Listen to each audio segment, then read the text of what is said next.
It's Itchin Radio. So I'm Sadie Garner. I'm Head of Teaching and Learning here at Itchin College, and I teach sociology. Hi, I'm Lexi Masters. I teach applied science, health and social care, criminology and EPQ. Now I'm James Bedwell, teaching and learning coach and curriculum manager for PE. And I'm Leanne Wright, and I'm the Senko at Itchin College. So we're going to do a focus today specifically on dyslexia. So Leanne, if you want to start us off. Okay, dyslexia is a neurodevelopmental disorder that primarily affects reading, writing and spelling, and sometimes speech as well. So it's a language disorder. It's not related to intelligence or ability to learn. And I think it's quite nice to focus, as we did before, on the strengths and the weaknesses of dyslexia. So challenges and also abilities that it can bring as well. Yeah. That's really interesting because just say I'm neurodiverse, so I have dyslexia, and I think I was diagnosed at around 11. Lexi, do you remember when? I was really lucky and I got diagnosed when I first went to school. Okay. So I went and my mum the teacher picked it up really quickly. I think she'd just done some training on it. And my mum was like, what have you done to this? What have you done to my child? Why is this not happening? So I was really lucky and it was picked up really early. Yeah.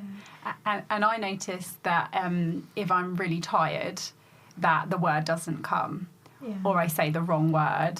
I don't know if you find that as well. Yeah, the tighter I am, the things just start to go awry, like spellings, reading after a certain time. I'm like, nah, I'm good. Yeah, it's not going to happen. So that's really interesting because I'd never heard it explained in that way, that it's like in terms of language, but I'm very aware that the word doesn't come or it's the wrong word, or someone will look at me a bit confused. I'm like, oh, what did I say? And they're like, oh, you said this word. So that's really interesting. Yeah.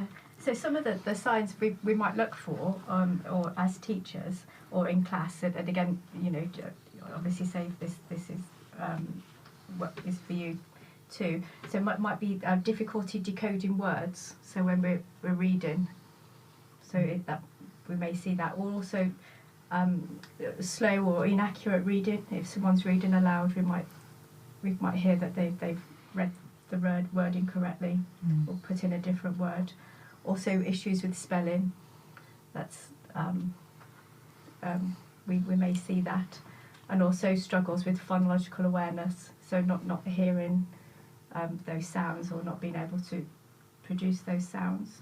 And also with memory as well, we might see some difficulties remembering. So if a teacher's asked a question, or it might be a two-part question, that first part has gone. Yeah. Which I think is quite interesting because naturally I think we look for the misspellings and the common spelling mistakes, but when you think about lots of those other ideas in terms of memory, in particular, I think those are extra signs that we could be looking for day to day. And there's probably some really good strategies that we can look at in terms of your top 10 that we'll come to in a bit, to sort of address those. Yeah. If I could just jump in there a second, I think that I also noticed, I think a really common thing is lists. So that same thing, if there's a 2-part to a question or a 3-part, or there's a big long list of things to do. I had read, and it really picked up with how I learn and also my practice, which is it's 4 points. If I need you to do 4 things, those 4 things are going to be on the board, and they're going to be on the board really short and sharp. Because what I find I struggle to cope with, and it gets me quite frustrated, I don't know, again, if this is quite common in terms of the theory and also your experiences, Lexi, is also too many words. If there's too many words on a slide, if there's too many words in your sentence, I need to be told that short and sharp, in terms of me understanding it and processing it, and also in terms of my delivery. Yeah, I mean, I think James did a CPD day, and it was on cognitive overload, and it was like the volume of writing on the slides, and I was like, yes, that's it. That's what that speaks to me greatly, because I'm like, no, there's too much there, and I definitely can see how other people are like, no, that's not working for me. So yeah, the volume of information and that kind of like short, sharp kind of the sweet points. And I noticed, again, with your CPD, when we were talking about, okay, are you going to let them read the slide or are you going to talk to them? Because I can't do both. Yeah, choose one. Just pick one. And I think when you're also neurodiverse, it takes you a bit longer. So if you're like, okay, well, I can't hear you because I'm still finishing off that slide, And then those feelings of like self-esteem, which I'm sure come through. Absolutely. Because it is very frustrating if you think you should be able to do something everyone else can do. So I was always told that a really common thing is left and right. I don't know if that's true, Leanne. Left and right can be quite challenging. Yes. And telling the time. Yeah. So on a, for want of a better word, normal clock, so the round with the faces, I remember learning to tell the time really quite late. And one of the things they said to me is, did you learn to tell the time quite late? Which is probably quite judgmental language. And I was like, yes. I remember just not understanding the like 22, quarter to. Yeah. And even now I'll have to count it on my fingers to do it. But they really do have an impact upon self-esteem. Absolutely. And things as well. Also lists like the months and the days of the week. Some may struggle with as well. Yeah. Definitely. Yeah. But also, it's important to look at the strengths as well. And often what's seen is creativity. People with dyslexia can often think outside the box, think laterally, which I think is a real advantage, particularly if we're pairing students up in class. Strong problem-solving skills as well. Also, strong visual spatial skills. You know, that ability to rotate shapes around in the mind, so linked to architecture, for example, sport, that ability there. Also, high empathy is another. Yeah, absolutely. Definitely. And also, like just linking to what you've said as well, but resilience and determination. So I guess having those problems and overcoming, just it builds that determination to continue. Yeah, definitely. Cause, and overcome. Yeah, 100%. And I think that reasoning has really come through. I think that whole point of reasoning and getting to the point quite quickly and being able to disseminate that information is also part of it. Because again, maybe that empathy, that greater empathy comes from the challenges that you face. I often find I don't know where I'm going. So if I'm driving somewhere, and I normally go that way, that's fine. If I have to go another way, and someone will be giving me directions, because that same thing with the instructions, I can't take too many instructions as part of my dyslexia. So if someone's trying to give me directions on how to get there, after the first two things, I'm gone. Yeah. I can't, and I'm sat there still nodding and agreeing, and I don't know. I'm just not listening by that point. So if it's not instructions in an order, I'll really, really struggle. And again, like with reading a map, it's just such a challenge. That's a key thing as well that you've just said, like, stop listening. Yeah. Like, if it's too much, I find that actually I'm just like, no. And I'll sit there and smile and I'm like, yep, it's all going in. I have no idea what you just said. I'm really sorry. It's gone. But it's something you kind of notice in class as well. And you can see the ones, and I feel that it's the ones that are eagerly nodding that I'm like, I'm not sure. Let's just rethink this. Yeah, let's do the check. Yeah. Yeah. Which is also why it's part of it, isn't it? Because I'll notice the glazes, and obviously, you know, hot lessons in the afternoon, students, but you'll see them and you can see the glaze and agree with you, and I can spot myself. So I'll just gently say to the students, I'll just name them, and I'll just say, come back, and they do the head shake. But you are really aware of it because you're very much like, oh, I would be nodding too in agreement. Yeah. Whereas if your teacher's like, no, pop it on the whiteboards for me, let me just check. I just want to check the room. And then you can identify those gaps, can't you, as a teacher, and reteach, which is good. Yeah. So the top 10 tips, again, let's see what you think. You may think, actually, no. What we could do is pair up learners if they're happy to. So if we've got a dyslexic student with someone who's good at reading, writing, so we've got the dyslexic student who's good with the ideas, the problem solving, so that may work if we, again, coming back to our group profile, if we know their strengths and weaknesses. You've said about reading, so to have that text read to them. And I know when assessing for exam arrangements, some students will say that teachers read the text to them. So that's another strategy just to go over, and if we have a block of text, just to go around and read to those students who need it, or again to buddy up if they're happy to, in the safe environment. That the friend will read the text, and some do say that I get my friend to read it. Also, to use reading pens. I know that's if it's just the odd word, they're a great resource to have. I hadn't seen them before until I invigilated a maths exam, and I was like, they're great. Yeah, what are they? I've never. Yeah. It's like you put the pen on the word and it reads It is it. the word. Oh, wow. It's Yeah, amazing. They also have dictionaries in them Yeah. as well, and you can.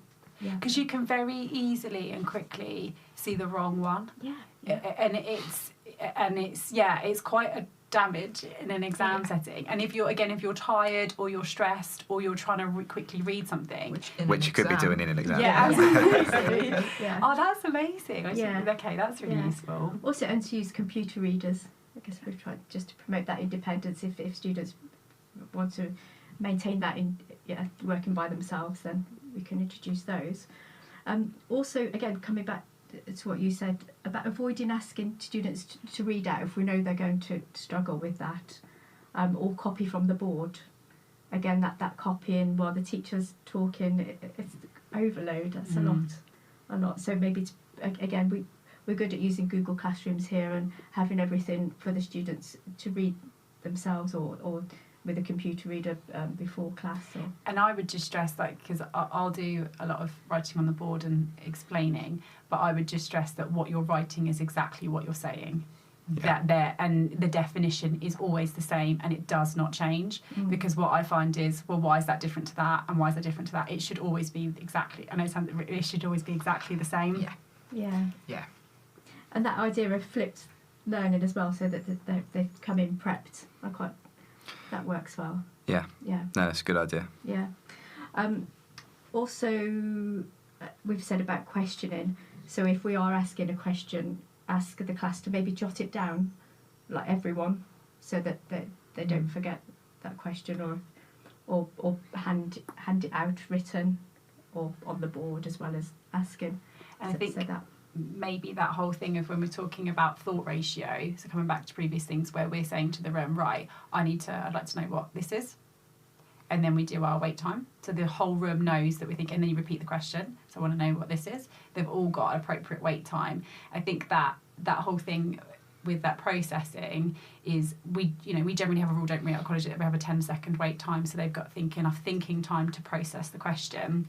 It's even more critical, I think, for somebody who's neurodiverse to be given a real silent 10-second of waiting time to genuinely think the question through and think through the answer, because any student can feel quite anxious in that setting. It's even more heightened, I think, when you're neurodiverse. So just that nice safe space, but that silent 10-second wait time is so crucial for them to think.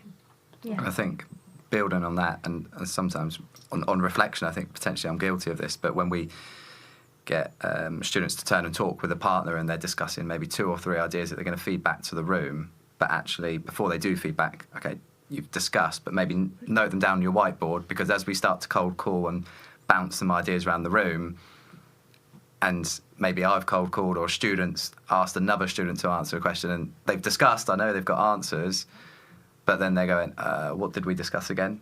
And it puts them under pressure. Like you say, it could be any student that feels a bit under pressure with everyone turning and looking, what's your response? But especially if they're in a position where they've discussed it, they have something, but they've forgotten. So that could be a quick fix, I think. That whiteboard scaffolding is such a good idea, because it just supports them, and then it helps them summarise those ideas. Yeah. Such a nice idea. Yeah. Again, we've said about assistive technology and alternative ways of recording answers as well. So not always the written, to use verbal, to set it as a verbal task to make a podcast or a video or short videos, but to use that as evidence, and to scaffold with sentence starters, except we know how to scaffold. I wonder whether I don't know if this is just me, but anyone who knows me knows that I love colour coding. I really am obsessed with colour coding and obsessed with gridding things. Because I find it really helps. Because the other thing I'm very aware of is organisational skills. Is also comes through with people who Next point. And it can be really challenging. But I think I find if we as teachers model exactly how we want their folders to be structured and organised, because obviously we know the year and they don't really know what's coming, do they? That's really helpful, just to keep them nice and organised and help support them. And I find colours easy, because I'm just like, right, we need functionalism. Functionalism's the blue. Can we go to the blue tab? right, now we're going to interactionism, let's go to the yellow tab, we want the yellow grid. It's just ease. Yeah. So to back up with that visual information, Yes. yeah, the colour. And I said here as well, study pack, so equipment, maybe have the odd spare pen, Absolutely. highlighters, post-it notes, blue tack or whatever, to have that and to teach the study skills as well. I think that's really important. I didn't put 2 and 2 together, but I'm forever losing pens. And I'm like, that's it. Like, I remember in school, I would always have all the stationery. And by the end of probably the second week of term, I had none of it. I had no idea what happened to it, but it's like it vanished. Yeah. So I didn't put 2 and 2 together until just then, like, I'm always losing pens. I've always Maybe kept that's in it. pens, so I always Well, now I know where to go again when I've not got one. Well, I keep a cardboard box at the back of the room with, when the students leave pens and highlighters, and sometimes very nice pens and very nice highlighters.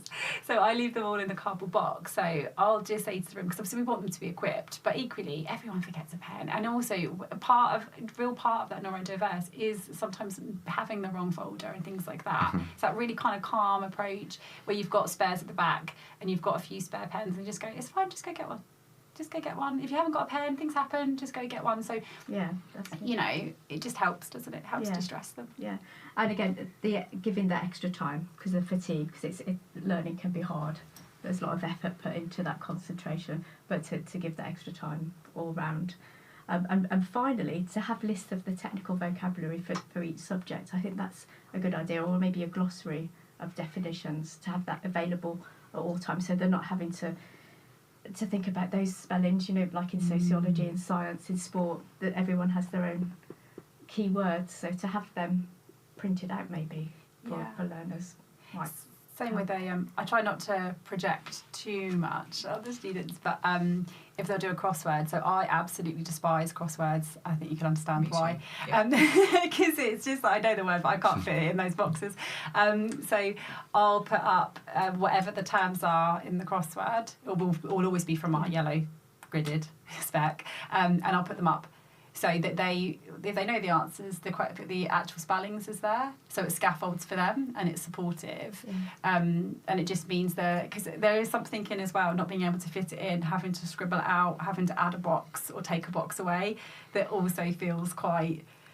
It feels like you're failing. It does. And I know we shouldn't use that word, but it absolutely does. It's like a little bit soul destroying when you're like, nope, and then like I can never just put a neat line through it. It's scribbled out, and I've noticed that with some of my students as well. Like if they've done one word that's wrong, it's like almost scored out of the paper, and it's something I remember doing. But on crosswords, it's so humiliating looking at it and just lines of scribble, and it's like, oh no. Yeah, those scaffoldings, particularly, I do find my students quite like them. Those scaffoldings do really help, and the whole we really push the whole whiteboards, but whiteboards are really non-threatening because they can rub them out. So constantly checking on the whiteboards, getting them to brain dump on the whiteboards. Right, I want to know these 3 terms. Pop these 3 terms down for me. The rubbing it out is really non-threatening, because it doesn't. There's something about it that doesn't feel quite so. Scoring it as fixed. Yeah. Yes. Yeah. And as teachers, we can quite easily just. Or actually, as an E there, or we can go around and make those changes. And I think it's probably less threatening than if that was going into their folder notes, where I want those notes to look perfect, and we're crossing things out or adding those bits in. The whiteboards act as, like you say, non-threatening way of sort of learning those key terms. I know it seems a bit thing, but I think when we add those spellings or we correct those spellings, which absolutely we should do because obviously we're building in that literacy, I know it seems a thing, but a little smile or a little kind of smiley face. Because I'll say to students, I know you can't help it. I'm clearly in no position to judge. I know you can't help it, but just so you know, this is this. And I think sometimes it's quite helpful to have those one-to-one conversations with students. So our exam board will generally, if it's very clear what you're trying to say, it's very clear you're trying to say bourgeoisie, proletariat, ruling class. Benefit of the doubt. They will do that. So I will say to them one-to-one, just so you know, it's clear to me you're trying to say this. An examiner will know that it's clear. They won't deduct you marks because of your spelling. I just think you need to be aware of that. I like to have a conversation one-to-one because it just reassures them that you're doing a really good job and a couple of these misspellings aren't going to deduct any marks from you. Yeah, that's sensible. I mean, quite a few of mine are all it's all coursework based, so I'm like, cool, spell check it, guys, spell check it. Yeah. And if you don't, I will. Yeah. And that's fine. Yeah. Yeah. And get someone else to read it for you, getting someone else to proofread. I can't do it. I physically can't proofread my own work. I have to give it to somebody else to, like, once I've written it, it's done. I never want to see it again. Yeah. Apart from to sort out where I've gone wrong. But Yeah.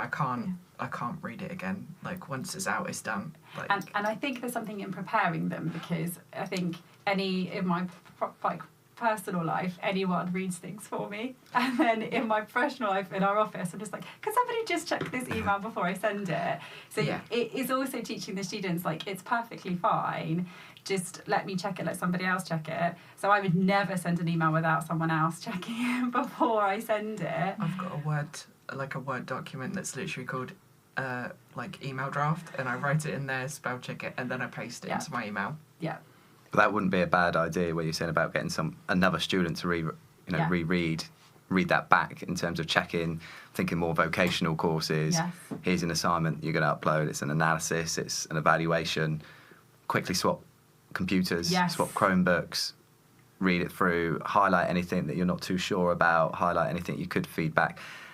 And probably someone they're comfortable with doing that with. But again, probably less threatening, and could be less threatening than teachers going, oh, this mistake, and that's their sort of first draft, getting some feedback from a student, a peer, before submitting hopefully something where, you know, they've got some of the spellings or the sentence structure, again, more accurate. But that's a great idea, because actually they can do it in, all the students are benefiting from, because again, that student who maybe has dyslexia is going to come up with some ideas, some developmental points, and then you're helping them with, again, some of the sentence structure not making sense, or the spelling. And actually, when we're developing them into those completely independent learners, when they go into those next steps in university, they should be getting someone to proofread everything before I get it, submit it, and get those top grades. But again, useful, because all students will make spelling mistakes, grammatical errors. You see it through BTEC sport assignments all the time. So actually, they see it as less threatening in the fact that it's not a perfect response and one that needs lots of changes. Both of the responses will probably need some fixes or some changes. Yeah. And everyone should be checking something before it gets to a teacher. Definitely. That hard idea of sharing is great. Save our time, Yeah, 100%. And it comes back to you saying that it creates that safe, supportive environment in that classroom. If everyone's doing it and making it, everybody makes mistakes. Yeah. It's fine. Oh, good. Well, thanks for listening, folks. Thank you.